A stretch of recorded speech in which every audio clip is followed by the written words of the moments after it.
Pluralization of irregular nouns.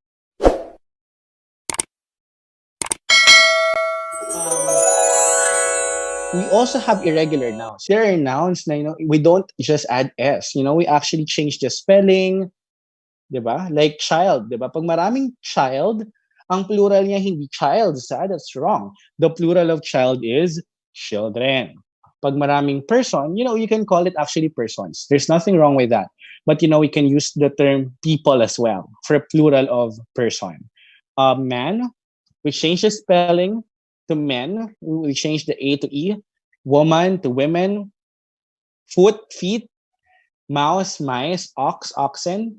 To make it plural. All right? So we are changing the spelling. All right? So may mga ganong cases na for you to make them plural, you change the spelling. All right? We also have, some of them have the same form in the singular plural. No? So ibig sabihin, we don't add S or ES kasi yung singular form niya, pwede na rin siyang gamitin for plural form. For example, sheep. Pag maraming sheep, you can call it a flock of sheep, or you can specify the number. You have 10 sheep, but you don't add S to sheep. No, you don't say sheeps. Okay? So sheep lang siya lagi. Even with the word deer. Pag maraming usa, you cannot say deers. Okay? You cannot add S to that. So a deer, to make it, to specify it's many, you say 7 deer for that instance. Right. I think this is the last one, the last rule for the pluralization of nouns. Right? Some nouns have occasional plural forms depending on context. This is what I discussed a while ago. No? Yung fish kasi singular siya, pwedeng ang plural niya ay fish na din if you are referring to the same kind of fish. Okay? But if you are referring to different kinds of fish, then you call it fishes. Peoples. When I was in high school, I thought my textbook in English is wrong for having the title peoples. Kasi sabi ko, yung plural na yung people, dinagdagan pa ng S. Di ba mali yun?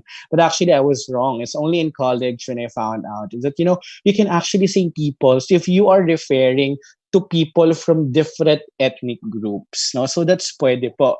Let's say, you have their Indian people, you have their Malays, you have their Mangyan, you have their Igorot, and so on. So these are different indigenous groups.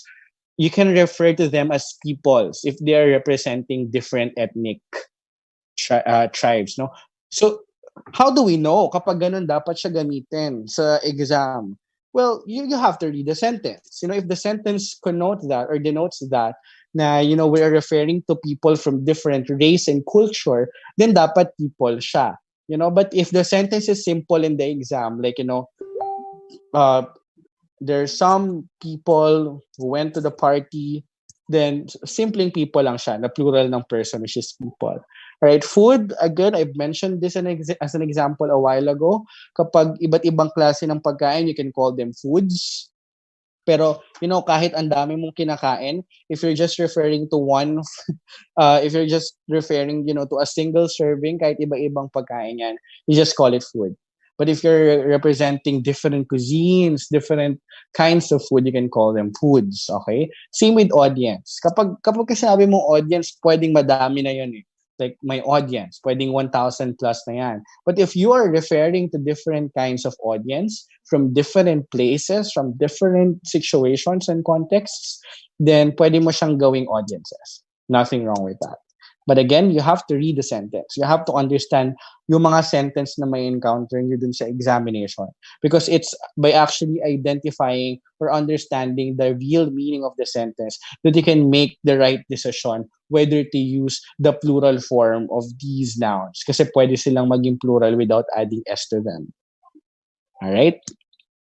If they're referring, to a collection of, or the same species and so on. All right, for nouns combined with modifiers, add S or ES to the noun, to the noun. To the noun po, ha? For example, editor-in-chief. Yung main noun natin dyan ay editor. So kapag maraming editor-in-chief, you call them editors-in-chief. Hindi mo siya gagawing editor-in-chiefs, no?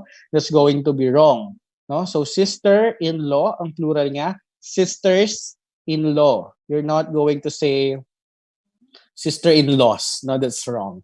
You add the S or you make it plural dun sa main noun. Hindi dun sa naka-attach sa kanya na modifier. Is that clear?